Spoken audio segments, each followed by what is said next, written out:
For most of modern history, humanity has lived with a simple assumption. The future will be bigger than the present. Oh.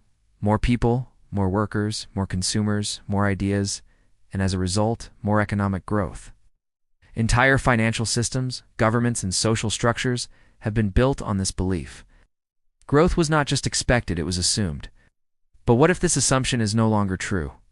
What if the world is quietly entering an era where populations stop growing and then begin to shrink?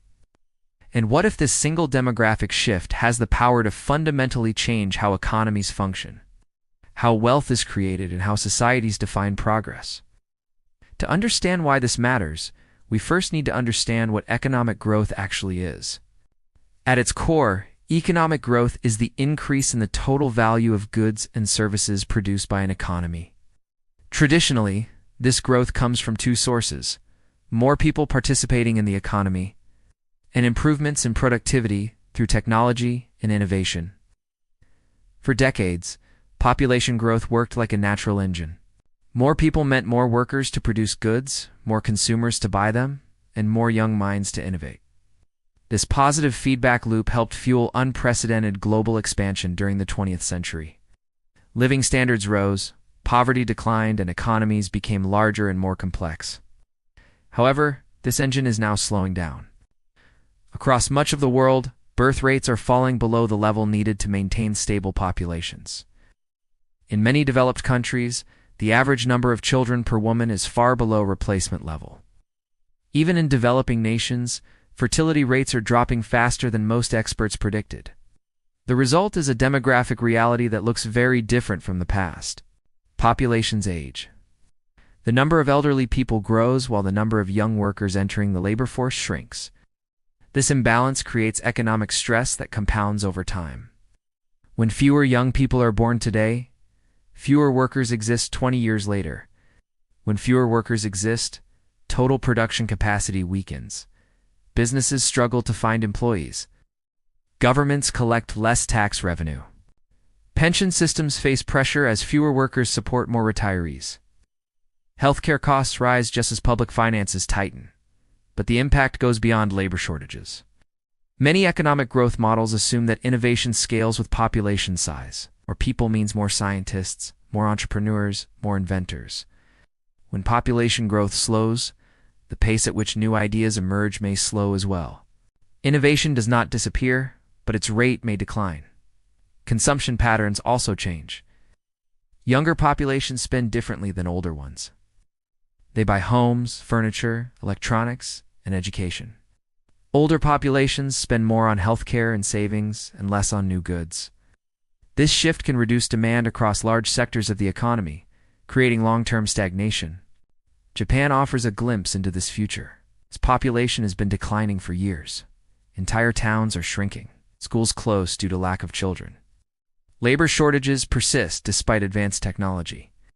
Economic growth remains weak despite aggressive monetary and fiscal policies.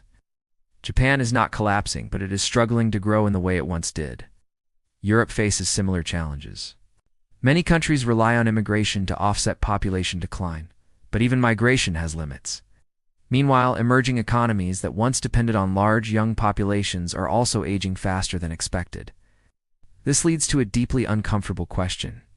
If population growth was one of the main drivers of economic expansion, what happens when it disappears? Some economists argue that this could mark the end of traditional growth as we know it. Not a sudden collapse, but a gradual flattening. A world where economies no longer expand rapidly, where productivity gains struggle to compensate for shrinking populations, and where expectations of ever-rising prosperity must be revised. This does not mean life becomes worse. In fact, living standards could remain high or even improve. But the rules change. Debt becomes harder to manage in a low-growth world. Governments must rethink pension systems. Businesses must adapt to smaller markets. Investors can no longer rely on constant expansion. For centuries, growth solved many problems. When economies grew fast enough, inefficiencies were tolerated, debts were manageable, and political compromises were easier. In a slow-growth or no-growth world, these same issues become much harder to ignore. The most important realization is this: population decline is not a temporary problem. It is a structural shift. Once birth rates fall below replacement for long periods, reversing the trend becomes extremely difficult. Financial incentives help only marginally. Cultural and social factors dominate. This means the future economy may look fundamentally different from the past. Instead of growth driven by scale, it may depend on efficiency. Instead of expanding workforces, it may rely on automation and artificial intelligence. Instead of measuring success through GDP alone, societies may need new definitions of prosperity. The era of easy growth may be ending, not because humanity failed, but because it succeeded. Wealth, education, and choice have reshaped demographics in ways that economics has not yet fully adapted to. And this brings us to the next question, perhaps the most important one of all. If the age of population-driven growth is coming to an end, then the world is standing at the edge of a historic transition. For the first time in modern history, humanity must confront a future where economic expansion can no longer rely on simply having more people. This is not a short-term crisis, nor a cycle that will correct itself. It is a structural shift that forces governments, businesses, and individuals to rethink how prosperity is created and sustained. The first instinct of many policymakers is to try to reverse declining birth rates. Governments introduce child benefits, tax breaks, housing support, and paid parental leave. While these policies can slightly slow the decline, evidence from around the world shows that they rarely restore fertility rates to replacement levels. Once societies reach a certain level of wealth, education, and urbanization, people tend to prioritize flexibility, careers, and personal freedom over large families. This reality creates a hard truth. Population decline is not easily fixed. It must be managed. One of the most obvious responses is immigration. By bringing in younger workers from countries with higher birth rates, aging economies can temporarily stabilize their labor force. Immigration has already become a key component of economic survival for many developed nations. It supports tax systems, fills labor shortages, and sustains demand. But immigration is not a permanent solution. Source countries themselves are experiencing falling fertility rates. Political resistance also limits how much immigration societies are willing to accept. Over time, relying solely on migration becomes insufficient. As human labor becomes scarce, technology steps into the spotlight. Automation, robotics, and artificial intelligence are no longer optional productivity tools, they become economic necessities. In a shrinking workforce, each worker must produce more than before. Machines do not age, retire, or require pensions. They scale productivity in ways human labor cannot. This is why some economists argue that population decline may accelerate automation faster than ever imagined. Self-driving vehicles, automated factories, AI-driven services, intelligent software systems could replace millions of jobs, not because companies want to cut costs, but because there simply are not enough workers. However, automation creates its own challenges. While it boosts productivity, it also concentrates wealth. Capital owners benefit more than wage earners. Without careful policy, inequality can widen in a low-growth, high-automation economy. This forces governments to rethink taxation, income distribution, and social safety nets. Another major shift involves how societies view work itself. In a world with fewer workers, long working hours and burnout become inefficient. Some countries may move toward shorter work weeks, higher wages, and greater investment in human capital. Productivity per hour becomes more important than total hours worked. Education also changes.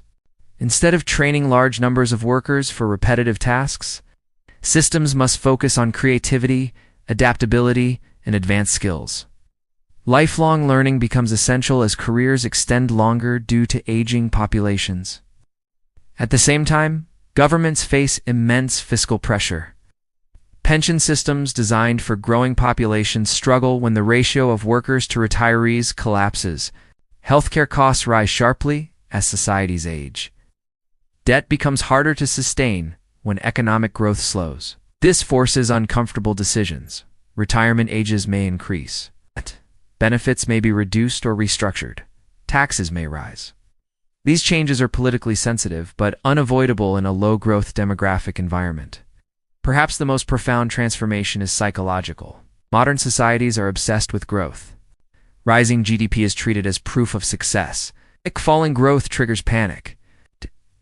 But in a world where population decline is permanent, chasing constant expansion may be unrealistic and even harmful. Some economists argue that the future lies not in maximizing growth, but in maximizing stability and quality of life. Instead of asking how fast an economy is growing, societies may ask how well people are living.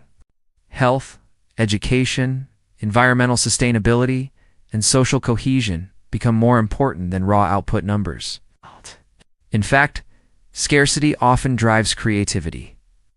A world with fewer people may become more efficient, more technologically advanced, and more environmentally balanced. Cities could become less crowded. Resource consumption may stabilize. Pollution pressures could ease. Yet this optimistic outcome is not automatic. Without adaptation, population decline can lead to stagnation, social tension, and financial instability. The transition period is especially dangerous. Systems built for growth struggle in a no-growth environment, creating friction across every level of society. Businesses must adapt as well. Companies that rely on expanding consumer bases must shift toward value creation, durability, and services rather than volume. Long-term thinking replaces rapid expansion strategies. Markets reward resilience over scale. Investors also face a new reality. In a low-growth world, returns may be lower and volatility higher. Asset bubbles become more dangerous. Debt-fueled growth strategies lose effectiveness. Capital allocation becomes more selective, focusing on productivity gains rather than expansion. At a deeper level, population decline challenges humanity's relationship with time. Growth cultures are future-oriented, always expecting tomorrow to be bigger than today.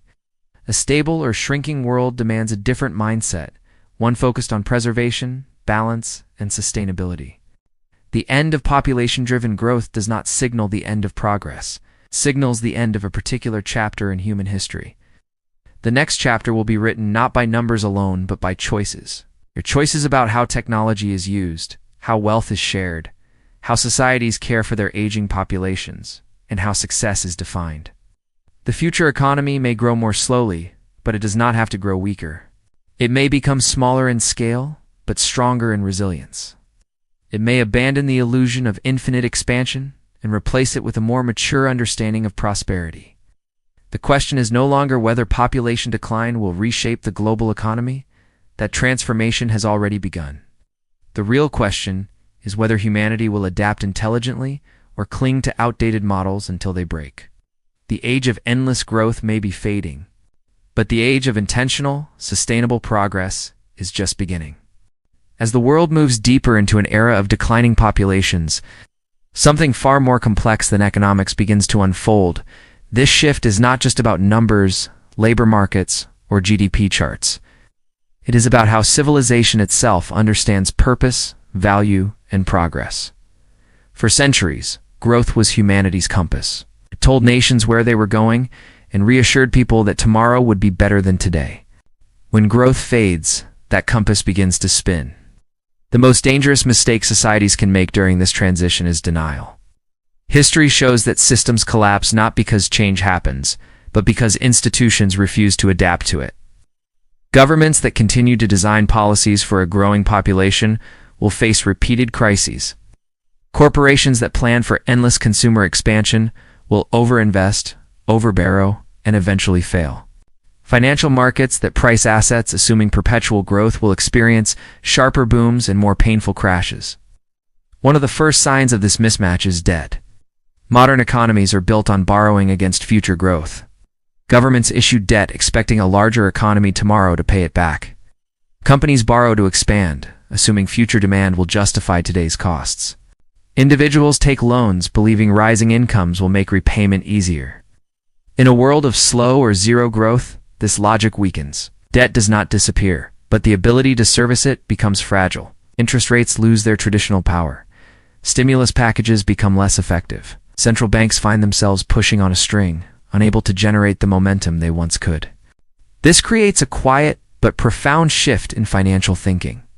Stability becomes more valuable than speed. Cash flow matters more than expansion. Risk tolerance declines. Economies move from aggressive growth strategies to defensive survival strategies, whether they admit it or not. At the same time, inequality becomes a central issue. When growth is strong, wealth gaps can widen without triggering immediate crisis because everyone is moving forward, even if at different speeds. When growth slows, inequality becomes more visible and more painful. Gains concentrate at the top while stagnation spreads below. This tension can destabilize societies. People do not protest because growth is slow. They protest because they feel locked out of whatever growth remains. In aging societies, younger generations may feel burdened by taxes and responsibilities, while older generations control wealth and political power. Without careful reform, demographic decline can amplify social division. Technology, often presented as the ultimate solution, is neither hero nor villain. It is a force multiplier. Artificial intelligence, automation, and digital platforms can dramatically increase productivity, but they also reduce the need for human labor. In a shrinking population, this may sound beneficial, but it raises an uncomfortable question. What happens to meaning when work becomes scarce? For most people, work is more than income. It provides structure, identity, and purpose. If societies succeed in automating large portions of the economy while populations decline, they must also redesign how people find value in their lives. Universal income, reduced work weeks, and new social roles move from theoretical ideas to practical necessities. Another transformation unfolds quietly in cities and infrastructure. Urbanization was fueled by population growth. Megacities expanded endlessly, absorbing millions of new residents. In a shrinking world, cities must adapt to contraction. Some neighborhoods empty. Property values shift unpredictably. Infrastructure designed for growth becomes expensive to maintain. This forces a reevaluation of space itself. Instead of expanding outward, societies may focus on optimizing what already exists. Smaller cities could revive. Remote work, enabled by technology, allows populations to spread more evenly. Economic activity becomes less centralized, less congested, and potentially more resilient. Environmental impact also changes. Fewer people consuming resources reduces pressure on ecosystems. Population decline could unintentionally assist sustainability goals that seemed unreachable before. However, this benefit is not guaranteed. Aging infrastructure and reduced public investment can offset environmental gains if societies neglect long-term planning. Perhaps the most difficult adjustment is cultural. Growth is deeply embedded in how success is measured. Companies celebrate expansion. Governments celebrate rising numbers. Individuals are taught to chase more income, more assets, more status. A world without growth demands a psychological shift toward enough. This is not a call for stagnation or resignation. It is a call for maturity. Just as individuals eventually stop growing taller but continue to grow wiser, economies may stop expanding in size but grow in efficiency, balance, and resilience. The countries that navigate this transition best will be those that act early.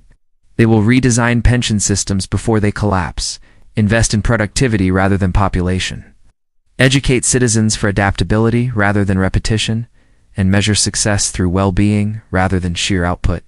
Those that fail to adapt will not collapse overnight.